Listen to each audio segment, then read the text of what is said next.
way the museum is focused on saving history is essentially by reaching out to the community and finding out what objects and also what stories are still available for us to collect and that we can properly care for within the space that we have. The Clark County Historical Museum is viewed, well, a little bit as an unknown. People come in and they're like, wow, I had no idea this was here. It's been, we have to say, well, it's been here since 1909. Maybe not as a museum, but this building has been here forever and people still don't know. And when they get here, I think that it is not a typical museum. I think that they are blown away by the way that the exhibits are set up, the way that the museum interacts with the community through History on Tap, through our speaker series, through our walks. I think that it's really different for a historical museum because it's not just about the objects, it's about the stories. I think one of the biggest challenges is that people don't understand how important what they have is. Often we hear, I'm not a leader, or my family wasn't important, when the reality is everybody who's been here has a story to tell that is important to how we've gotten to this place and who we're going to be in the future. You know, as we continue to move into the future as an institution, I think what we want to see, the institution grow into is to become a facilitator of the community story in a much broader sense, to understand and respect the fact that we're a museum and we have a building, but really break ourselves out into the community where we're working with different organizations, working with businesses, we're working with government entities to help them both save their story and understand the best ways to do that, and then also work with them to help communicate that and share the narratives that they have. And so we're really looking at beyond the walls of the museum while also respecting and honoring the fact that the building is an artifact in its own right and the objects we hold are very important and key to our mission. Good evening, everyone.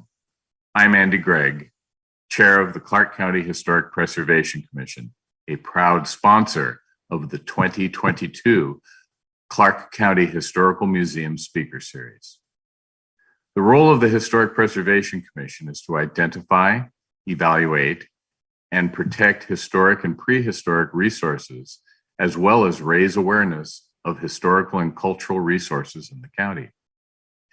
The Historic Preservation Commission maintains the Clark County Heritage Register, reviews proposed design changes to properties on the Heritage Register, and within the downtown Vancouver Heritage Overlay District, and provides opportunities for public participation in historic preservation activities.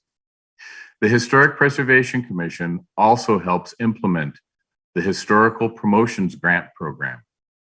This program promotes historical preservation and programs through grant awards for activities such as document preservation, oral history documentation, artifact preservation, and more. You can learn about the Commission's activities, view historic sites within Clark County, and find out how to nominate your property if you check out the Clark County website. Enjoy the program. Hello, and welcome to the opening of our 2022 Speaker Series season. We're so pleased to have you here. Before I get started, I want to thank our sponsors, the Historic Preservation Commission and Versa Events, formerly Wager Audio, for all their support. And I want to thank you for all your support. You guys have been great as we've kind of gone back and forth and dealt with this virtual or in person, what's going on. So I really want to thank you for your patience and for all your support in these last few years. We have tons going on this year. We got lots of plans for you. So to start with, I kind of want to tell you a little bit about what's going on the rest of the next couple of months. So if you hadn't noticed, History on Tap did not start in January. Don't worry, we have not canceled the program. But we have decided for everyone's safety to bump it out till April. So the season will start on April 21st, hopefully in the Kiggins Theater, fingers crossed, with Pat Gelada, a retrospective. So keep your eye on our website and the Kiggins Theater website for ticket information. We've got a great slate of speakers both for that and for the speaker series lined up, so you don't want to miss it. We've also launched a new program, if you haven't heard about it, So during the VDA's First Friday Art Walk, which happens on the first Friday of every month, Clark County Historical Museum will be open from 5 p.m. to 8 p.m. Admission is free for CCH Museum After Hours. And this is kind of a little more light social look at history. The idea is to provide events and workshops and pop-up exhibits so that you can experience the lighter side of history. Last month, if you didn't make it, we actually had a pop-up exhibit looking at voices from our archives. So it was diaries and letters from our archives. This month, we'll actually be launching a new community-driven archives initiative called Archivist in a Backpack. So this is a program that allows you, our community, to collect your stories. So if you're interested in learning a little bit more, our workshops will start at 5:15 and 6:15 on Friday. Next month, we'll be back with another speaker series, and it'll actually be yours truly, talking about her story, Rebel Women of Clark County. Sorry about that. We're going to be looking at some of the women of Clark County who maybe people don't know a lot about, or maybe we think we know, but we don't really. So it'll be a fun little program, and I'm hoping it'll start some conversations. Now to today's show. So tonight's show is a little different. Normally when we bring you a speaker series, it's a fairly polished, researched and studied presentation. And we'll still be doing many of those, but this one's actually a project that's still in its early stages. And so we're hoping to highlight the program, but also let you guys see kind of behind the scenes what happens. So in this one, Melissa Williams, a local historian, and Charles Simmons, the director of Rites of Passage, are launching a project in which they're collecting the stories of the second generation of the families that were highlighted in First Families of Vancouver's African American Community, which was written by Jane Elder Wolfe for the NAACP. So this is kind of that second generation. Let's look at what happened to them after. Charles himself is one of those second generations, but we'll also be collecting stories from the African American community in different ways. So in this case, as opposed to, you'll have a little bit of that, what you're kind of used to for a presentation for speaker series. Melissa will kind of revisit some of the stories and themes she's presented here in the speaker series before, as well as what's kind of already out there. And then we'll get to listen to Charles tell his story, and it's a lot of fun. It really is a different way of collecting history and looking at history, and we're really excited about kind of helping launch this initiative and highlight it. And we're also excited because you'll be seeing a lot from us over the next few years that are really designed this way. And part of the reason for that is that many of the communities in Clark County have not had their story told and have not had their story collected. The museum and history has neglected some of the stories of our community, and so our goal here at the museum is to collect those stories and bring them forward and bring them to life. And so you'll be seeing a lot of this from us over the next couple of years. So we're excited because we're glad to help the NAACP with their program, but we're also excited because we'll be doing this with other communities as well. And after the show, Charles and Melissa will actually be joining us live for a Q&A. So please, if you have any questions during the presentation or afterwards, stick around, put them in the chat, and we'll have a live conversation with Melissa and Charles about their work. And now, Charles and Melissa. So I am Melissa Williams. I am a local historian. I research African American history in Clark County. And I've had the privilege to dive into the story of Black families who moved to this area during World War II for war work. and have researched pretty extensively the housing conditions and the advocacy for affordable housing post-World War II that Black families did in this area. And so that is mostly what I research. And my own story is not part of this migration story. My family has a little bit of a different story, but I feel an affinity to these families that came to this area and settled. And so I am always privileged and honored to tell their stories. I want to start out talking a little bit about Clark County before World War II. So from about 1900 to 1940, Clark County was a rural, very small population of people, mostly doing farming, lumber, fishing, working in mills, mostly white population.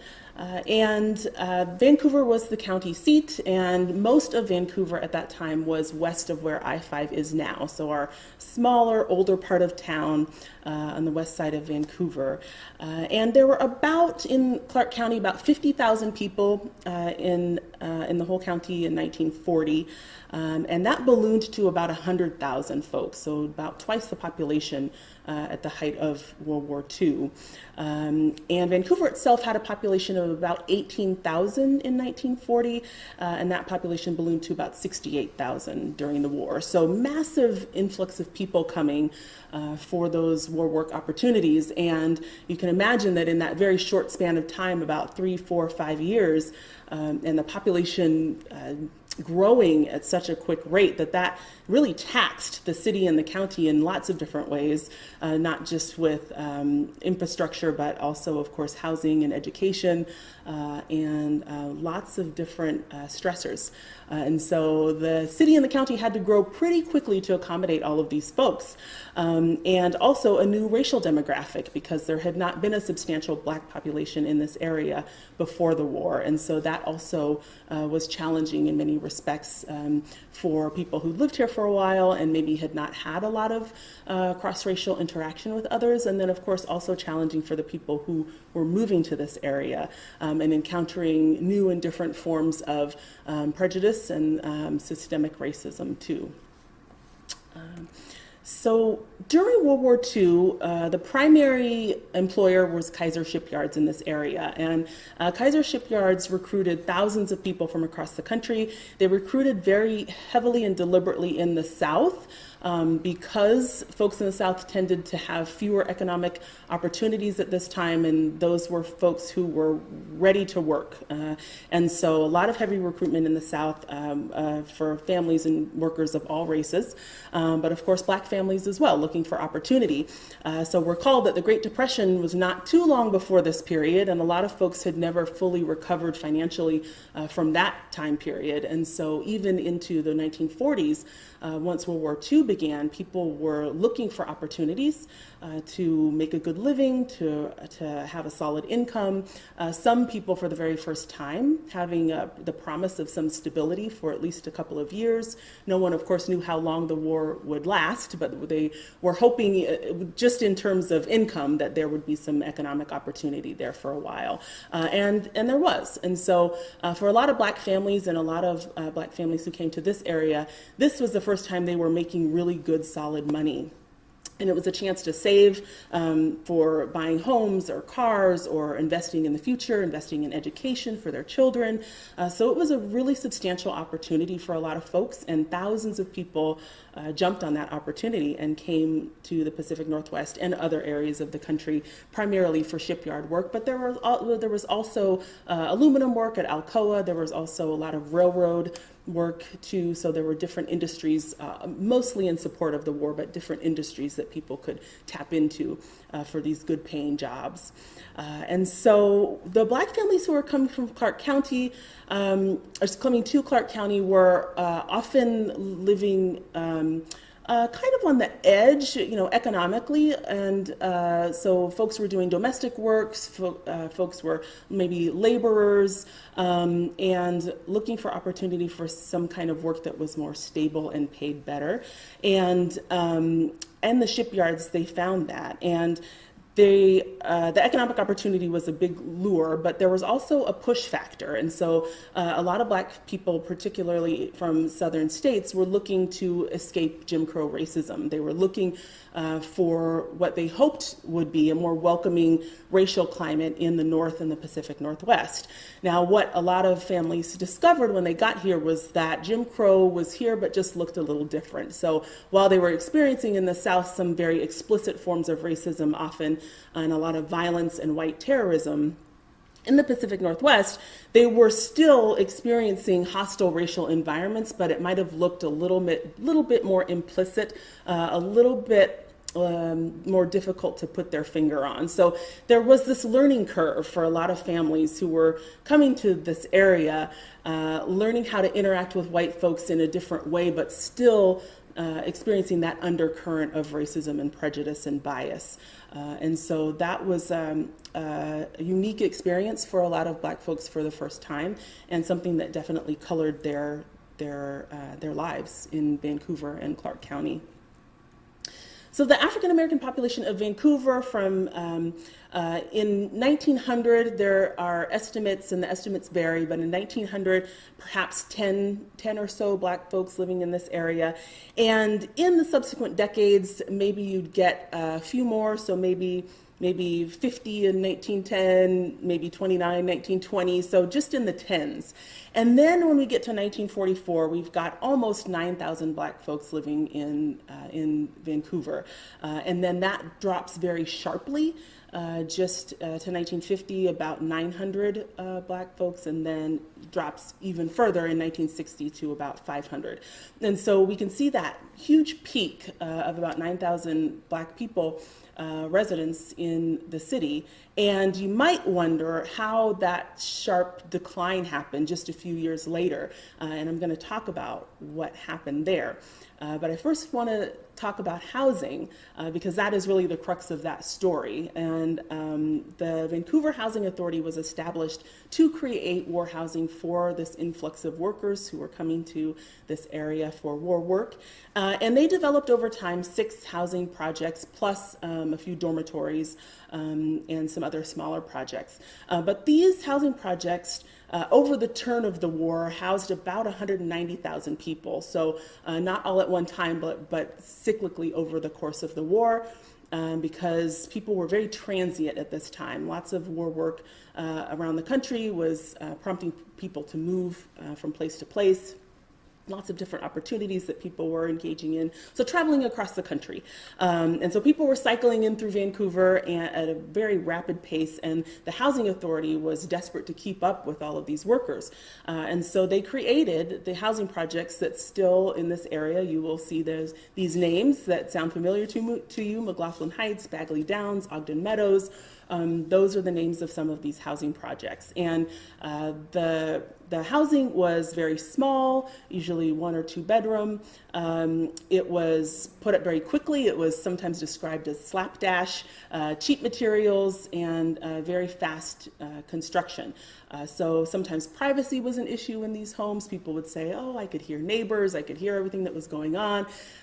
Most of the housing was intended to be temporary, and so the city did not put up this housing with the intent that people would be living in it for many, many decades, though of course we still have a lot of this housing in the area that people have either renovated or added on to, but you can still see these World War II houses dotted throughout the city in different areas. And so the Vancouver Housing Authority had no official policy of racial segregation on their books. And so unlike Portland and unlike Seattle that had official segregated housing, the Vancouver Housing Authority and the city opted not to do that. However, there are recollections from Black families who lived in these housing projects that might indicate there was some type of racial grouping happening. So even though officially the Vancouver Housing Authority says we had no policy, Black families will remember, well, I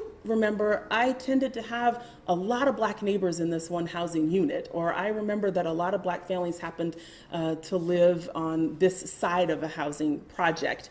And so there is some discrepancy, and that's normal for historians to encounter that kind of discrepancy. Sometimes documents don't show lived experience, and sometimes things just don't match. And so even though that official policy did not exist, there are people who remember that something maybe seemed a little bit off with the housing.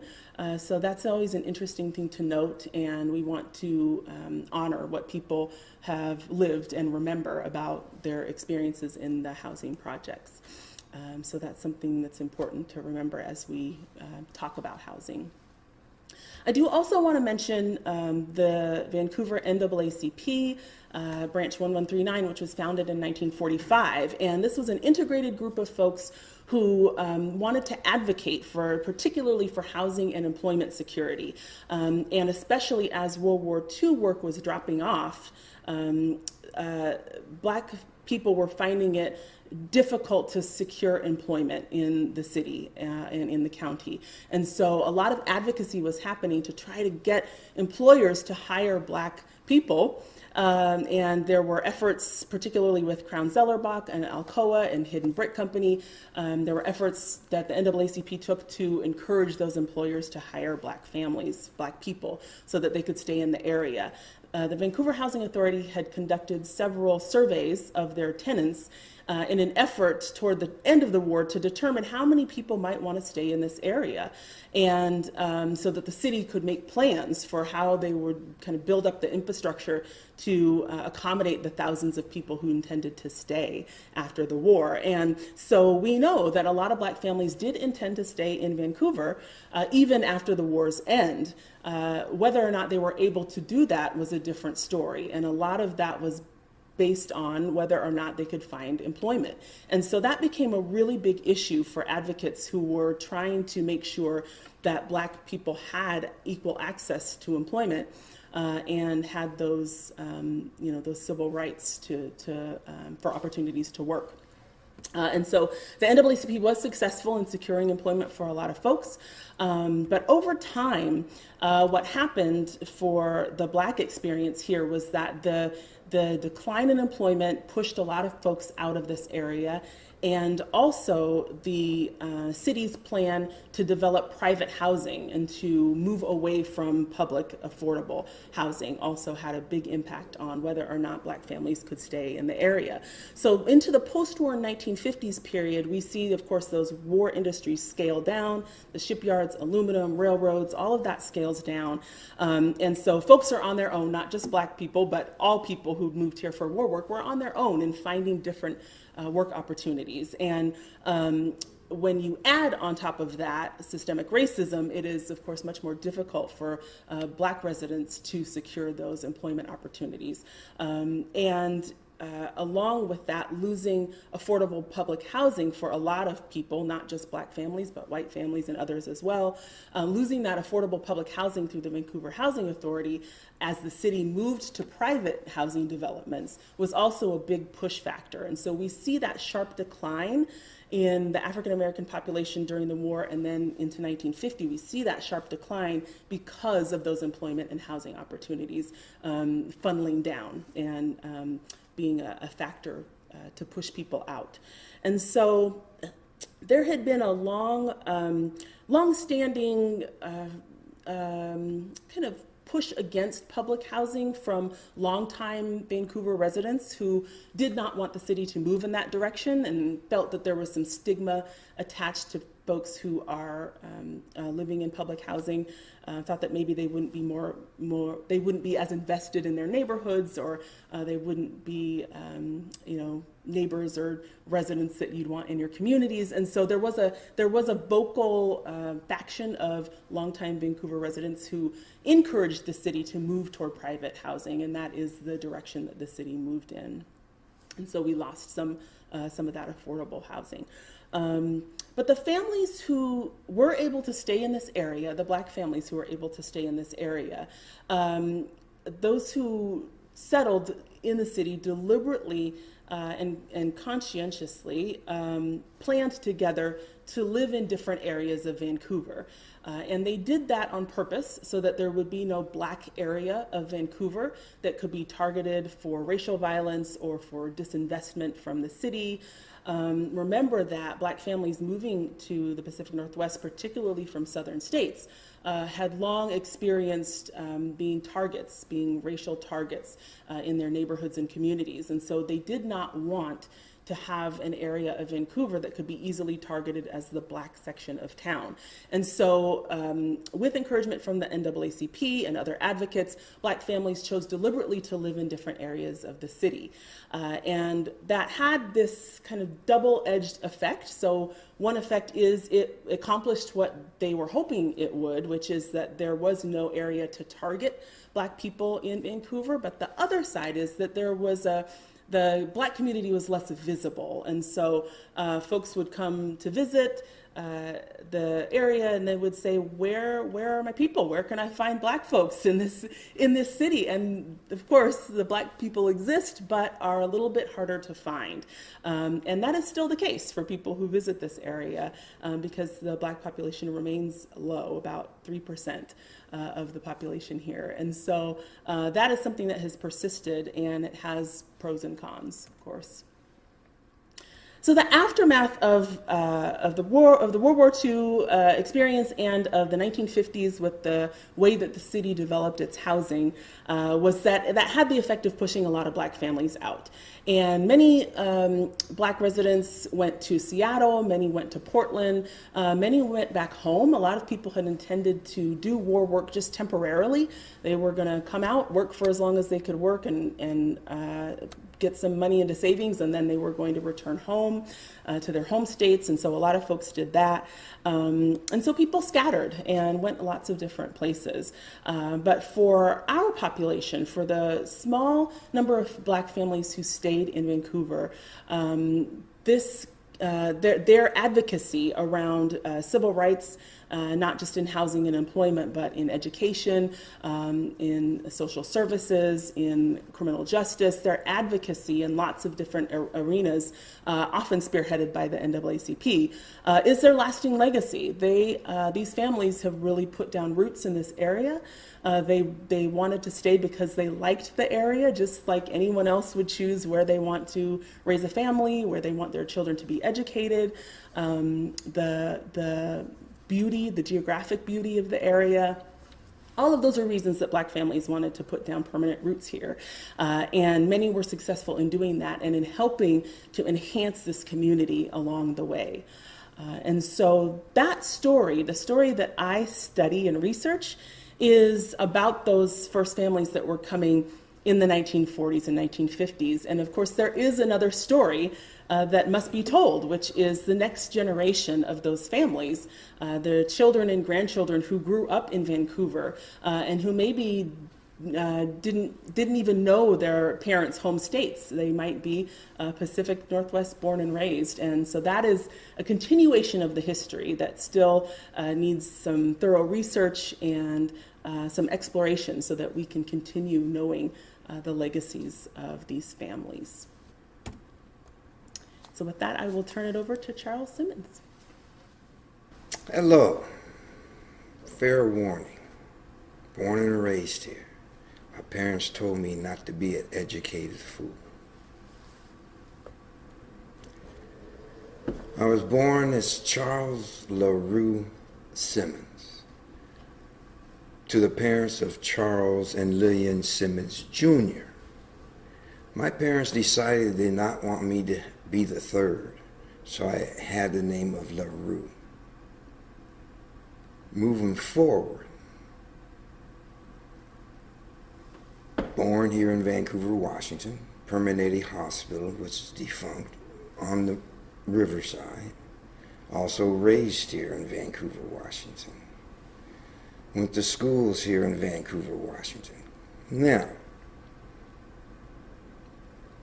growing up here in Vancouver, Washington, my parents came here doing the shipyard. My dad came here first in 1946 as a welder and an educated person and out of the service as a boxer. You got to put those notes in there. After being here a year and the shipyard's closing in 47, he went and more or less shanghaied my mother out of Alabama. That's the state that I have to represent. And growing up, I was never told of racism and those natures. I was told by my parents, learn to get along with people, but don't trust everyone. As I grew up in the public school system, I would look around, and it would only be in my class, the class of 67 Eagles, Bravo. Only person who would be looking like me in the classroom is me. In that graduating class of 1967, of more than 600 students, there were 7 people that looked like me. 4 boys, 2 have passed away, 3 girls, 1 got married that I know of and successfully moved to Seattle, and 2 were twins, but I swear, I never got to know them. They had their brothers pick them up at school, after school every year, and they looked like they were like adults. So we never talked. I left them alone. But I had an amazing group of people I grew up with since Little League, high school, a good group of guys, white, and some brothers we call ourselves black. But growing up to this day, we had an unusually good experience. It was never like the N-word I had to go through with these people. But from other schools, yes, I had a reputation of being a fighter. But once again, to this day, there are a few who have passed away, but to this day I can call out and get assistance from my classmates, my white classmates. My black classmates have moved on. But to this day, shout out to Mike Veach, Corky Angelo, Leroy Schultz. A few have passed away, like Archo was my best buddy. But I won't get all of that kind of thing. I won't mention all the girls. I had fun. You can imagine, I had fun, got along. But also in the high schools, I had no teachers that looked like me. All the things I was studying was like not of me. And I got reasonable grades. I knew when I was a senior, I knew I had to get all B's so I could get scholarships. I did that. But the bottom line was I was successful as an athlete. And as a senior, I played football. And I was probably the best back, considered defensive back in the conference. Well, our quarterback got his bell rung at the beginning of the season. He didn't play much, but one game he played in my position. At the end of the season, he got my position as all-conference defensive back. So I felt that. My teammates were good to me. They didn't bicker about it. My dad didn't fuss about it. I kind of went into a depression. And I didn't play basketball that season. And I would have been on varsity. So I was in a depression, and then I woke up. And I said, wait, this is my last year, and I need to do something in baseball. That's my fame in baseball. My dad, when he came here, he played what was called fast pitch, and he was really good at it, so I had skills there. But anyway, so I kind of took me half a season to get over that, and I did finally make the All-Stars. And I did get 2 scholarships to go to Columbia Basin Junior College at that time. I said, I'd like to go to play 2 sports rather than 1, because I had an offer to go for a walk-on part scholarship at the University of Washington, where I did graduate. Anyway, short story short on the athletics, got to Columbia Basin, did well in football, got hurt in baseball. Not going out for football next season. Coach says you can't have your scholarship in baseball. I said, I'm not playing football. So I left and came back to Clark College, home, got some credits back together, and then from there went on to University of Washington, where I was planning on playing baseball. All I had to do was just keep it be average.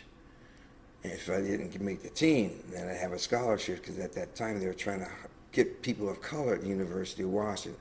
And that was back in 1970. Graduated out of Hudson's Bay in 67. Got to University of Washington in 1970. Got injured, prayed. Charles LaRue Simmons, CLS. I'm a Christian, likable, and serious.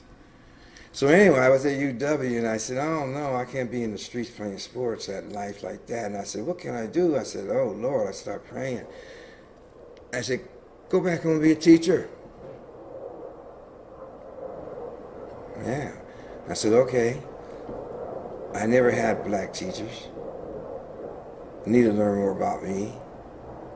And I learned so much when I got out of high school. I got to the University of Washington, learned about what black people were like, Mexicans and Indians and stuff. I was so enthused. But, rambling back to something else, I should be following the script here, but rambling back to something else, I had problems in high school. I was a fighter, good sports and all that stuff, but I was also put in jail at 18-year-old, you're supposed to be released to the custody of your parents. One day, we used to have wonderful dances on the weekend.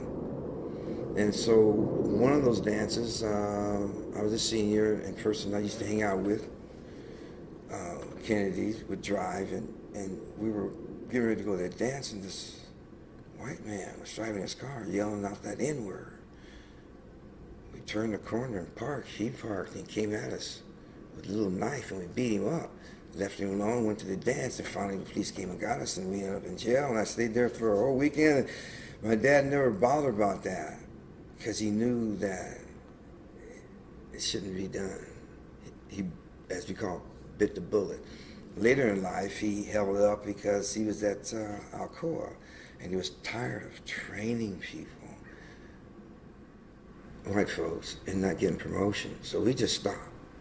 And then Pittsburgh came and rehired him, and he told me how to stand up. My mom was the same way. She was a stand-up person. She gave me that polite side. She's the one that kept me in church. I lost church life when I left high school. I came back to it when I came back to teach here in Vancouver, Washington in 1974. At the University of Washington, I gained my BA in literature, minor in black science and black studies and political science. I came here to Vancouver to do my student teaching at Fort Vancouver High School. And that's when I learned I better not do high school. These people are too grown. They challenge you too much. And so I got through that, and I came back. After going back to the University of Washington, I had a chance to, I was accepted to the School of Psychology. I said, oh no, I don't want to do this no more. So I came back to Vancouver and was accepted as a substitute teacher. But the funny thing about Vancouver, they do accept you. Like I said, it's the good and the bad and the ugly. I go in and talk to the superintendent to get hired on. Prior to that, my brother was passed on, and I'll talk to my siblings later. He was getting his teacher certificate out of Central, but he moved on and wanted to do business life. He went to work other places. But anyway, I walk in the superintendent, and they said, Charles Simmons, and I said, yes. They said, well, we thought you were Ronnie. We want a big joke. So I was kind of broke the ice that Vancouver's accepting me again. But once again, born to Charles and Lillian Simmons Jr., I had two siblings. My sister was Brenda, 1 year older, and her brother, 1 year younger, have passed on. My parents have passed on. I'm left in my clan, but I've learned about what family tree is. I knew my grandparents, that's the trunk of the tree. The branch was myself, my sisters. But I have many nieces and nephews, and all been kind of successful, but they're not here. I have a niece here in Vancouver and a niece in Portland, but the rest have had to go away to make a good living because their jobs were not here because of their skills. But as I grew up in Vancouver, it came to a point where in the 4th grade, I moved to a section called Harney Heights. And there was my understanding of black families from the South and whatnot. I grew up here with no relatives. But on the hill, we call it Harney Heights. We had, it must have been like 10 families. We had the Trotters, we had the Miles, we had the Nettles, we had a few Smith, we had the Atkins, we had the Davises. And I tell you, like you're reading these books, how it takes a village to raise a child. I couldn't go down the street or do something wrong. They would get you, they would tell you, they see you out and about, oh, and we always didn't want our parents to know how bad we were, but in a good way. So we'd never let things get home, and so like it was a good upbringing. And in high school was especially good because I had these people that were good friends, mostly the athletes, the Singletons and the Schultz and other folks and Marshalls who passed on. But anyway, getting out of Vancouver, going to the University of Washington, not being an athlete anymore, and coming back to teach was wonderful. But I'm a little rascal in a sense. I got into school believing that you can teach what you can within your boundaries. That's what they told us. It is a professional level. You have to earn certifications and whatnot. I did also go to the University of Portland, and that'll chime in on how I do things today as an educator. But coming back and having those credentials and teaching in the school district, I just kind of did things that the students wanted, the parents wanted, and the teachers wanted. So I didn't get along with administrators so much. Vancouver, I lasted until 1974 to 1982. A shout out to Jason Lee. Even though I left there, the people wanted me to stay, but I went on. When you turn a Christian, I know what you mean when you say turn the other cheek. Political things, it's not really good. So, boom, got a chink in my armor, but I got hired on in the Evergreen School District. Oh, very good. Now, couldn't get full-time job, but it worked out better for me to be a long-term sub. But after, from 1987 to 95, that time was up. But while I was there, I got a chance to be involved with the boys' Evergreen basketball program. Won state in 1995. From 92 to 2000, we were the best boys' basketball team as far as going to state, winning the state, and placing the state. But got another chink in my armor in Evergreen, something happened, so I had to leave there. But during that time, from 95 on, I had the coach of the basketball team, John Triplett, and Nez. The superintendent didn't want me to be on that team. The coach told him no, he's going to be on that team, assistant coach. So I had good people along the way. I had God and good people. Now I finally ended up in the public school district again. After I left Evergreen, I said, oh, Hewlett Packard, let me learn about the tech world. So I went out there and had fun, but So I was told, go to WashU, go hire they're hiring. So I put in my application because I had good responses from teachers from each of the districts I got. I was kind of smart enough. My parents don't be educated fool, right? So from each school district, I would always get these what you call letters of credibility. So I had tons of them. So I took these tons of papers to this person out there, WashU, and he hired me, 5 other people, because out there they were paying too much for special needs, and so they needed people to get that percentage down so that the city wouldn't have to pay so much. While I was in Evergreen School District, shout out also to George Miner, he taught me how to, or he helped me get experience in special needs. So I was credited not only in general education, but also special need program. Anyway, I got out to WashU, got hired on. That's 2 chinks in my armor. Now I'm out in WashU. I did well. After like 2 years, we got it down to like 14% from 22%. But they wanted to change things. And I remember the person who hired me said, look, if you want to come up to Seattle and work, come on over up just to Seattle. I said, why? He says, well, my time's up here. We've done our job. So, you're kind of like on your own what happens. And I said, where in Seattle? I said, oh, Bridge Island. I said, oh, I might think about that. But anyway, I didn't. So I got in trouble again. I helped start a program, and then I had fun as teaching special needs students. But I had an administrator there telling me, well, you can't teach them this or that, because my students, they were unique. I was teaching them sentence structure. There were, typically 8 parts of speech that fit in the sentence, and I was teaching them how to dissect sentences. And they go out in the classrooms and get to bragging about these because other teachers weren't teaching it. It's obsolete. You don't need to know that in order to say a sentence or write a story at that age. So I got in trouble there, and I challenged, and of course I lost. Here comes that turn the other cheek. I didn't sue him. And then with probability, because an attorney that was here had that professor who was involved in the administration of it. And so that was another political thing. And all of a sudden, I became involved with the NAACP back in 1964 because my parents knew I was upset that Kennedy got killed. So I had to learn about politics in that way through the NAACP. Well, at that time, Earl Ford, he kind of like the soldier that came out here to Clark County. The black man that came out here to kind of help the black situation.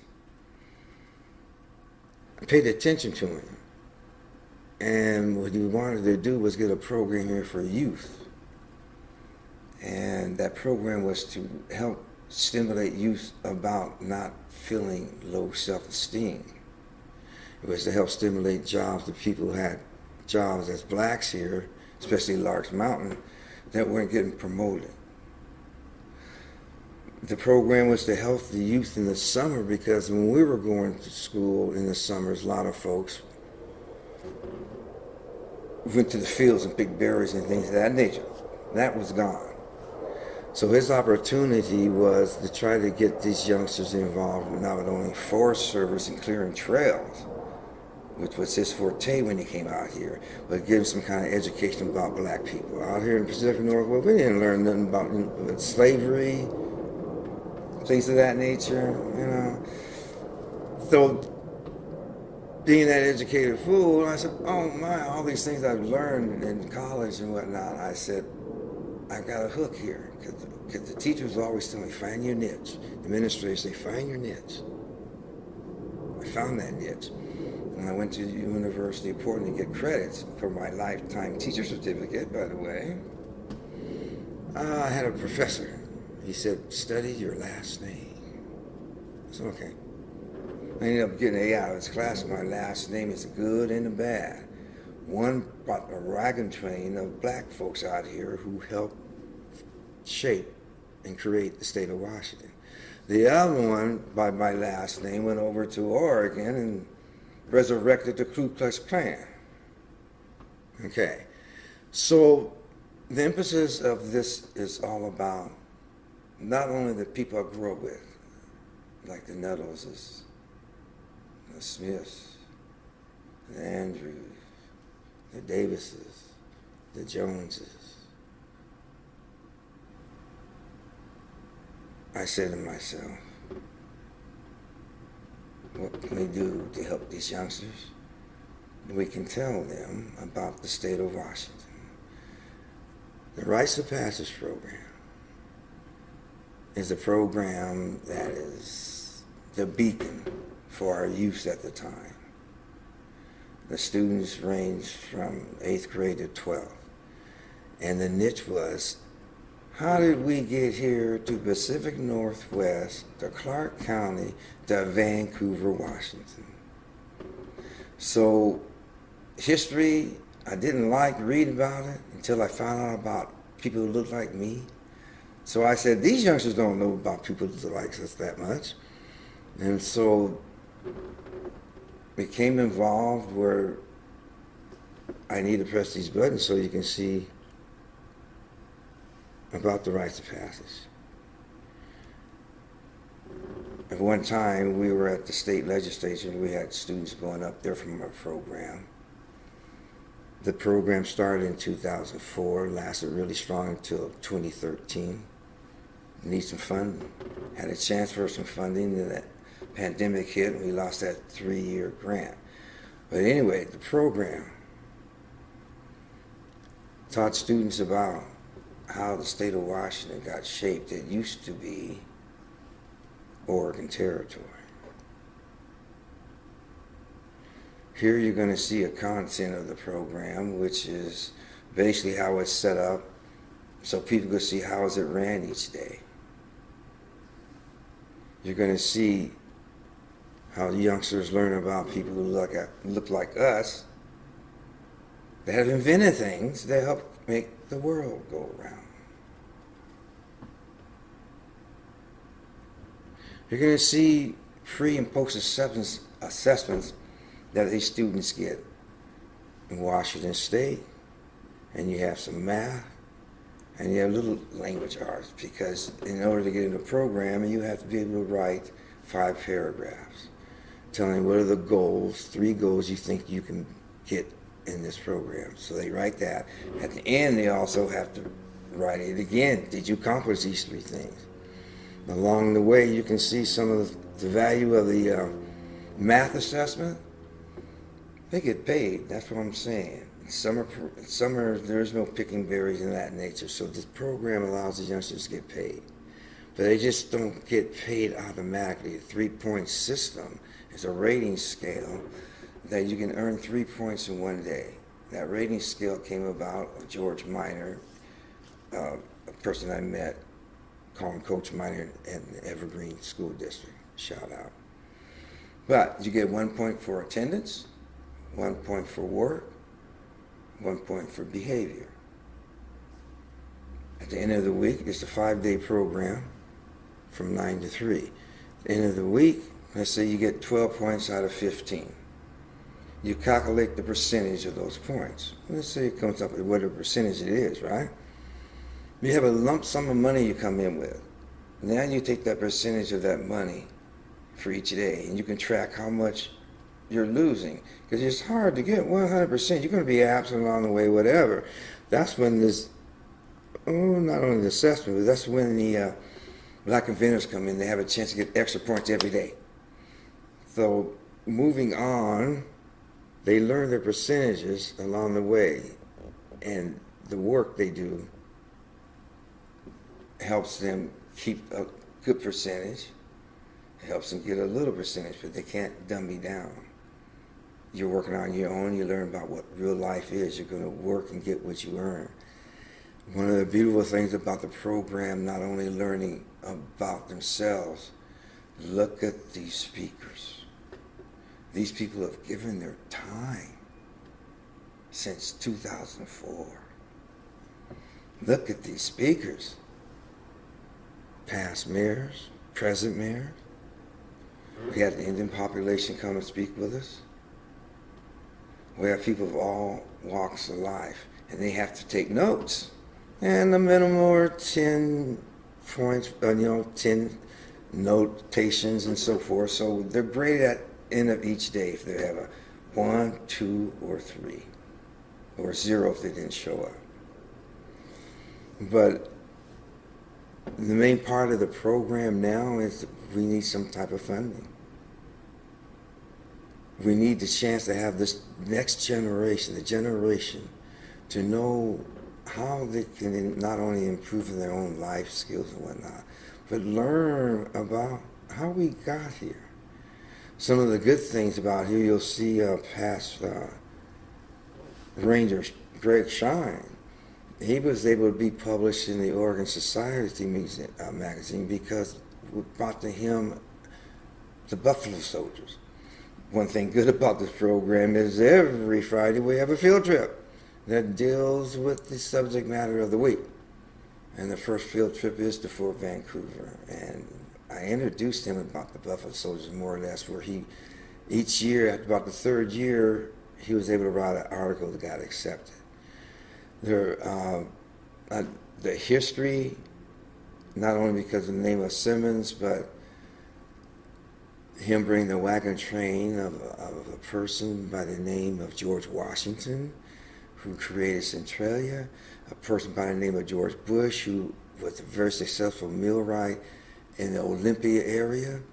They helped change when they came here in the 1945 from Oregon Territory to Washington Territory.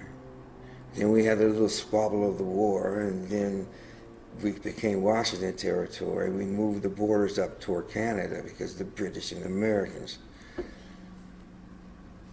That little information alone has me say, okay, how did George Washington get his name on this? I really don't want to get too political, but George Washington wasn't one of the best generals. He owned lots of slaves, and he was a land grabber. But let's not get too political. I don't mean to get like that. I'm sure we're going to edit some of this. Okay, but as you see, Vancouver School District has been very helpful. They've housed us. At Clark College, we started off in 2004, was there for 2 years, went to Washington State Vancouver campus for 2, and then ended up at Fort Vancouver from 2008 to 2012. And wonderfully enough, the city of Vancouver through NAACP and Community Amen Church, we was able to be at Bridgeview and kept always in an educational setting for these students. As you see now, just asking for that support and a chance for myself to introduce to some youngers, not only them. Can you imagine people looking like themselves, like 10 or so in a classroom? It was fun. You have to separate them in the classroom, but like I said, they learn about each other, and it's a good time. And we need that support again to give those youngsters that chance to see how they can branch out. There are some people who cannot stay here because economically they're so smart they need to go out to these jobs and get this money and whatnot, but there are some who stay here. And one of the families, Ralph Jones, who passed away, he's older than 1 year, but now we have a person of color on our bench in Clark County, Camera Jones Banfield. She's part of that generation. You're going to see other people doing this Clark County Historical Museum Speaker Series who grew up here, stayed around, and why some had to go so they could have that kind of living they needed. And I appreciate the time I have here, once again, looking for some more. Thank you.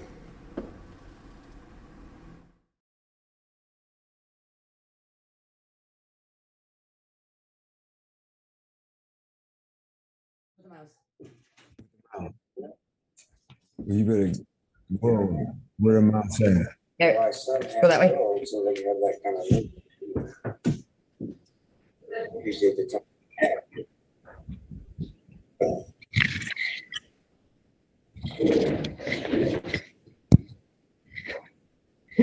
Hello, everybody, and thank you for joining us this evening. It's been great to see you all here, and I want to thank Melissa and Charles for joining us and being here to talk a little bit more about the project and to answer the audience's questions. So if you are watching this and you have any questions for Melissa and Charles, you can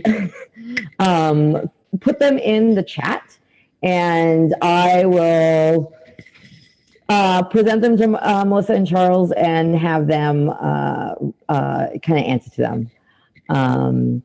Thank you, Susan. So Susan says, wonderful presentation. Thank you to both Charles and Melissa. Melissa, it's Rebecca Streizer's mom. Hi. It's great. Thriving at UW. So I'm going to start with, I'm going to ask a question. Can you two kind of talk about what you're thinking next steps might be for this project and kind of what beyond the obviously we want to do what we can to support rites of passage. We want to do what we can to support collecting these stories from the various people who are descendants of the first generation, or who have gone through the rites of passage program. Or so I'm going to put it to you. What would you like to see kind of come next? I would love for Mr. Charles to start out with that answer. What would you like to see next? I would like to see the program begin again in 2022 this summer. Mm-hmm. It's vital, I would say, before I fall out of my chair, for these youngsters to get the opportunity to have what past youngsters have had, some of their brothers and sisters have had, some of the community get jazzed again about us teaching about us. That doesn't take place in schools. And the beauty of the program is not only they learn about self-esteem, but they learn not to dummy down. They go in this program and it's basically a classroom, and it's ran in such a way, and it's monitored, and they learn about their behavior, their work skills, and most of all, attendance and doing the best you can. And no matter what, you know you're not going to get a 100%, but you strive for the best you can. And there's always ways for extra points for these youngsters to get when they're absent, so they're not going to get that 100% during the week, whatever. But I shouldn't say whatever, but they have a chance for extra points learning about Black innovators and whatnot. They have such wonderful foray of speakers that come into them who give up their time year after year from 2004 to 2013. If you had watched on the chart, you've seen the guest speakers. There are so many, I don't even really want to name them right now. Might leave a few out. You can ask me of them. But it showed that Vancouver, the good and the bad and the ugly, has a heart for people. This here is just showing an extension about a hometown boy trying to do some good, some more. Yeah, something I love about how Charles and the Rites of Passage program fits into this history is that Charles is that next generation and continuing to give back to the community in really substantial ways, and all of his career has been dedicated to educating and to empowering, and it's a beautiful offshoot of the history that we have and the legacy that we have. And Charles is one person, and there are so many more others that we want to explore that history for the children and the grandchildren of the first families, and know what they've been up to and know how they're contributing to the communities. And that story is told in bits and pieces, but it really does need to be explored more and highlighted so that the larger community knows exactly how everyone has contributed in different ways. So I love Charles's slice of this story, and we need to grow that. And then also, specifically for Black people and Black families, that concept or that idea that you're carrying legacies forward and that you're passing down to youth and the next generation. And that's exactly what Rites of Passage seeks to do, is to let young Black people especially, know that they have roots in this community, they belong here, they're part of it, they're integral to it, and that people have paved the way for them to be here. And so that sense of belonging, that sense of ownership in their family stories and in the community story is really critical. So I would love for other historians, other students, other researchers, community members to dive into these stories. And the Backpack project is perfect, for oral histories and communities collecting their own stories to share out. And that's how we bring awareness. So elegantly said. Thank you. And that's the great thing. Like, that's what the museum loves to help support, is this idea that as we say here all the time, history didn't end some dusty date in the past, right? It's happening now. What Charles is doing and what his generation is doing, and the generations that come after him, what they are doing is living history, and not and really an organic way of looking at history. And that's kind of the amazing thing about this program. It's a little different than how we normally do speaker series.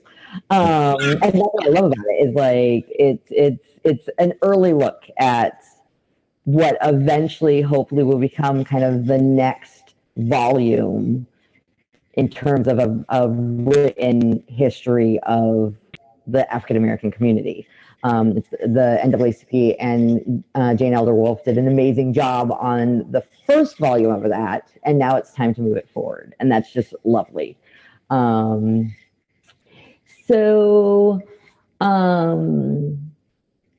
trying to think. So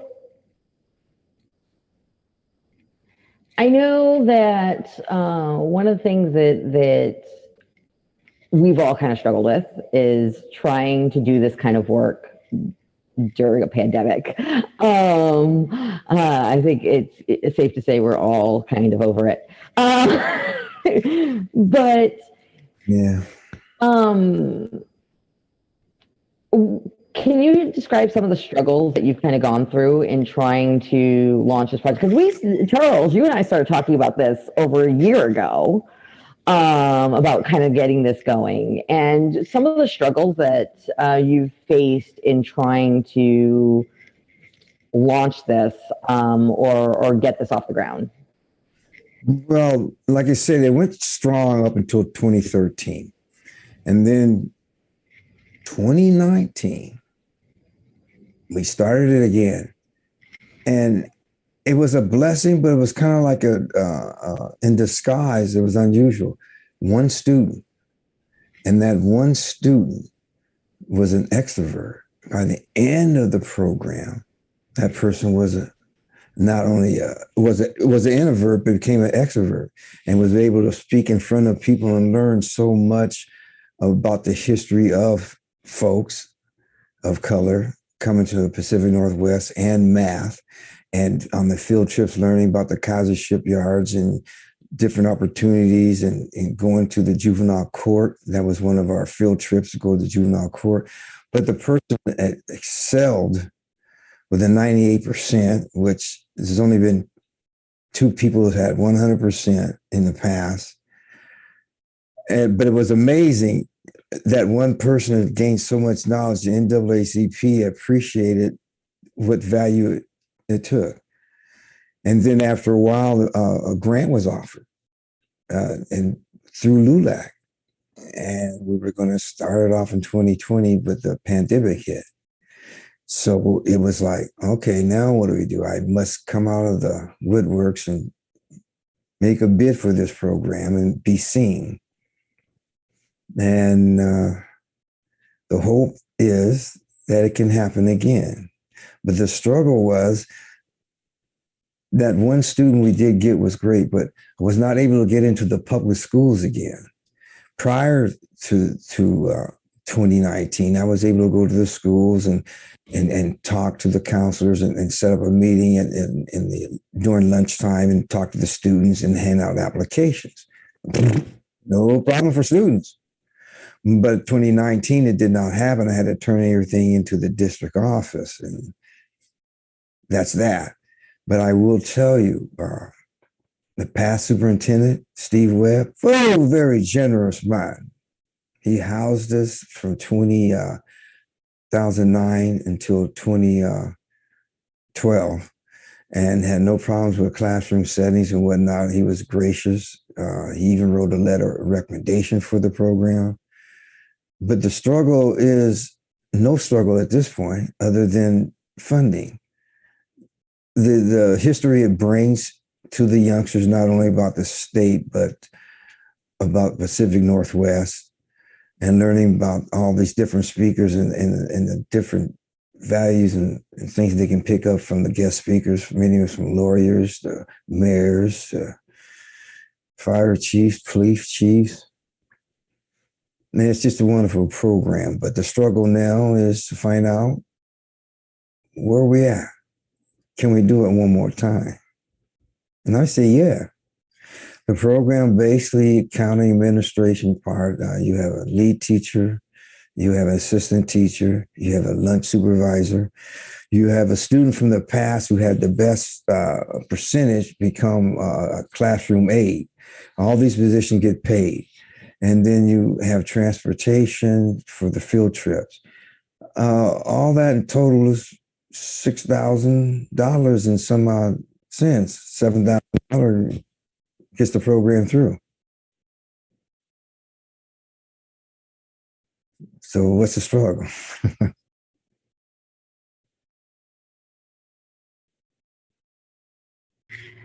And then Melissa, I have actually more specific to the second generation project itself.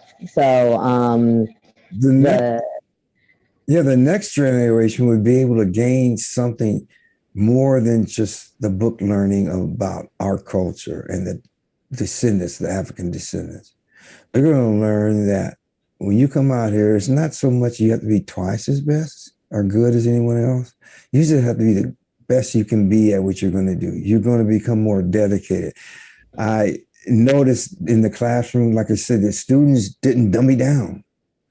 And they weren't, oh, by the way, the average percentage was 88% for the classroom. So I'll tell you about the rating in a moment, but they didn't dummy down.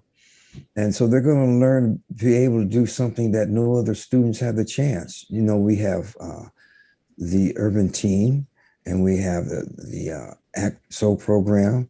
And then we have this little bit of something that enriches them a little bit different, a little different way. Not only learn about the heritage, but where they're going to be, where they come from, what are they up to. But it's accountable because they get paid. It's like I say, the 3-point system. You can earn 3 points in one day. Good attendance, good work habits. When the speakers come in, you take a proper amount of notes, and behavior. And behavior means, no cussing and no N-words, behavior, good behavior. And so let's say a person at the end of 5 days, it's Monday through Friday, 9 to 3. 15 points is the maximum you can get. 3 points a day, 15. Let's say you only get 12. So you have a percentage there. Mm-hmm. Whatever that percentage is, that's the percentage of the money that you've lost when you came in. So how can you gain that back? Well, you can get extra points. That's the idea of the innovator sheets, where you have about 70 or so Black innovators, the ones who invented the, let's say, the harpoon, let's say the vending machines, and things of that nature, the fountain pen. They learn all these kind of things. So there's a way for them to come out of there and still feel good about themselves. Mm-hmm. And that's great. I mean, I love the idea of empowering students to learn their own history and take responsibility for it. I think sometimes we feel like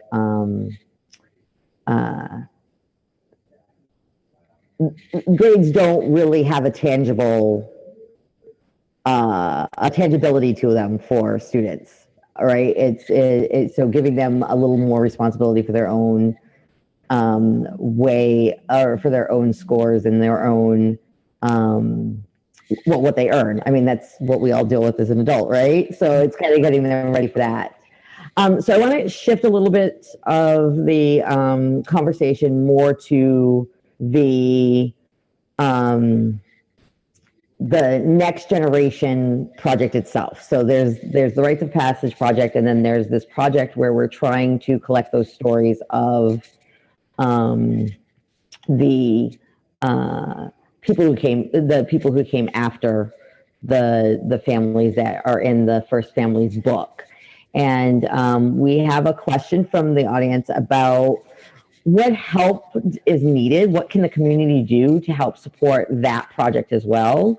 And kind of what is your dream for how and when these stories will be collected and compiled? And obviously this is a first step, bringing Charles on and having Charles talk about Rites of Passage and everything. But now it's like, how do we move forward on that project? And that is a question that I have to toss back to the community, because I'm not leading any efforts in that, you know, and I help on the periphery, you know, and I'm kind of limited by how much time I can devote to things, and people have approached me and are asking, you know, please carry forward the next piece of the story. And I would love to, but I can't do it by myself. And luckily there are people who are taking that up, and definitely the NAACP. Holly Williams has been doing amazing work, and Claudia Carter and Bridget Fonboulet, and just folks who have really done the deep work to set the foundation for that. It's not me, it's other folks who are doing that. And so I think the best way to offer the support is to work with the NAACP. That is the heart of the work. That's the organization that supports the work and you know, and is kind of our lifeline to those stories. And so that is it. Definitely Clark County Historical Museum, because you've been an incredible partner in that whole journey. And so support the museum, support the NAACP, and you know, make it known that you value the stories and that you want to hear the next piece of it. And so if that means that you're helping to volunteer to collect oral histories, or to talk to folks, or to present on something, or to give you time, to give money, whatever you can, to kick off the next leg of the project, that would be fantastic. And I would love it. I would love to see that happen, so that we can tell the next stories. And I will say, from the museum's perspective, one of the things that we've really started pushing this year is community-driven archives. So it's the idea that a lot of the stories are still locked up in our community, are still locked up in the memories of the story keepers, of the African-American community, of the Indigenous community. And so our first foray into this, into helping support, is Archivist in a Backpack, which is a project. It's actually a program that was originally designed by from a grant from the Mellon Foundation for the University of North Carolina, Charlottesville, and we've adapted it for our community and for what we really need it for. And so I'll be talking about that for the first time during our CCH Museum After Hours tomorrow. But really, it's literally a backpack with all the items you need to collect oral histories from your grandma, your auntie, your best friend who might not be the most extrovert or trusting person. Like, the idea is to empower the community, all of you, to collect your stories, and we can hold on to them. Ideally, we would like at least a copy for research purposes, but really it's about you collecting your story and you filling in the gaps of our collective history. And part of that is collecting the stories of the African-American community and the children of those first families who came and worked on the shipyards. And you'll all see a lot more of me out in the community with various aspects of this program, where I may be sticking a camera or a mic in your face at some of you who were at the Peace and Justice Fair last year saw me going, okay, tell me your story. Tell me your story about X, Y, Z. And I really want to put out there that if you want to support these efforts and support the NAACP in these efforts, support us in these efforts, support all of these communities whose stories have been neglected really in our collective history, then look into these programs and look into these organizations and see what they need. So I got another question for Charles. Charles, does Rite of Passage have a website? Does it have a what? Website? I do not understand you. Do you have a place on the web that someone can go and see more about your program? Is it on the register to see more about the program? Is that what you're asking? Web page on the A web internet. page? No, only through NAACP. I've tried to send something. Technically, there will be something that will be on the program that gives you an outline of the program. Even it showed you how we put it together. Okay. But it's not up yet. It's not up yet. Okay. Well, I guess we'll all have to work on that to make sure that you have more of a presence. So with that, I'm going to wrap it up. It looks like we've got things have slowed down on the questions and on the comments, and it's getting late for all of us. This is probably one of our latest, longest speaker series, but it's been amazing. So if anybody has any questions that they either couldn't get into the chat or they think of later, by all means, you can reach out to the museum or to the NAACP and ask that and send us either through email or our Facebook pages or the myriad of ways that you can contact us. We're everywhere. And shoot them our way. And then whichever organization gets it, we'll make sure they get to Melissa and Charles. And then please, so this program will stay up. It will stay public. So share it far and wide because we really want to try and get as many people aware of both the Rites of Passage program and the Second Generation Project, because that's the way that these stories and that this support gets to us. And with that, I'm going to say good night to Melissa and Charles, and thank you so much for joining us, and thank you for such a great program and for helping open our season. Well, appreciate the opportunity. And good night, everyone, and thank you so much for joining us.